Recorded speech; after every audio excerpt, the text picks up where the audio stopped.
विजय चौधरींना काल अटक करण्यात आलेली आहे। नक्कीच ज्यांनी महिलांच्या संदर्भामध्ये अभद्र अश्लील अशी भाषेचा ज्यांनी संभाषणामध्ये वापर केलेला आहे त्या व्यक्तीला कठोरातली कठोर शिक्षा व्हावी अशी सगळ्याच महाराष्ट्रातल्या लोकांची इच्छा आहे।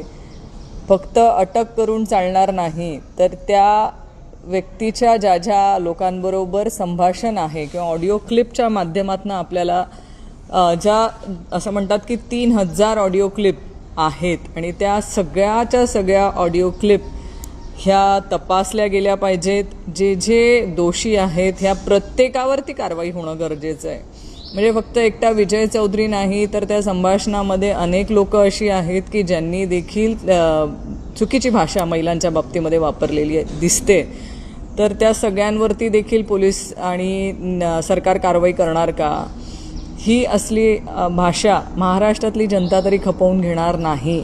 माझी या निमित्ताने सरकारला विनंती आहे की ज्या ज्या ऑडिओ क्लिप्स आज मार्केटमध्ये पुढे आलेल्या आहेत त्यामध्ये भारतीय जनता पार्टीच्याच महिला नेत्या किंवा महिला पदाधिकाऱ्यांच्या बाबतीमध्ये देखील चुकीची भाषा वापरलेली आपल्याला बघायला मिळते। तर ही भाषा भारतीय जनता पार्टीचे नेते कसे खपवून घेऊ शकतात? मग एकीकडे लाडकी बहीण म्हणायची आणि स्वतःच्याच पक्षातल्या नेत्यांच्या संदर्भामध्ये महिला नेत्या महिला पदाधिकाऱ्यांच्या बाबतीमध्ये असलं घाणेरडं जर संभाषण आपलेच पक्षातले पदाधिकारी आणि नेते करत असतील तर हे भारतीय जनता पार्टीचं आजचं खरं रूप आहे का?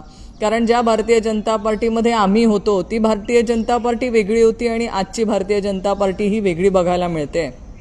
कारण चेकाळने ह्या शब्दावरती जे महाभाग नेते आंदोलन करत होते जळगाव जिल्ह्यामध्ये, आज तेच नेते त्यांच्याच पक्षातल्या महिला पदाधिकाऱ्यांच्या आणि नेत्यांच्या बाबतीमध्ये जी अश्लील भाषा विजय चौधरीने वापरलेली आहे त्यावर एकही आंदोलन करताना दिसले नाही। म्हणजे फक्त व्यक्तिद्वेष असून एखाद्या व्यक्तीच्या बाबतीमध्ये आंदोलन करायचं, पण जेव्हा स्वतःच्या महिला नेत्यांच्या बाबतीमध्ये अभद्र भाषा वापरली जाईल तेव्हा कुठेही आंदोलन करताना ही लोक दिसली नाहीत।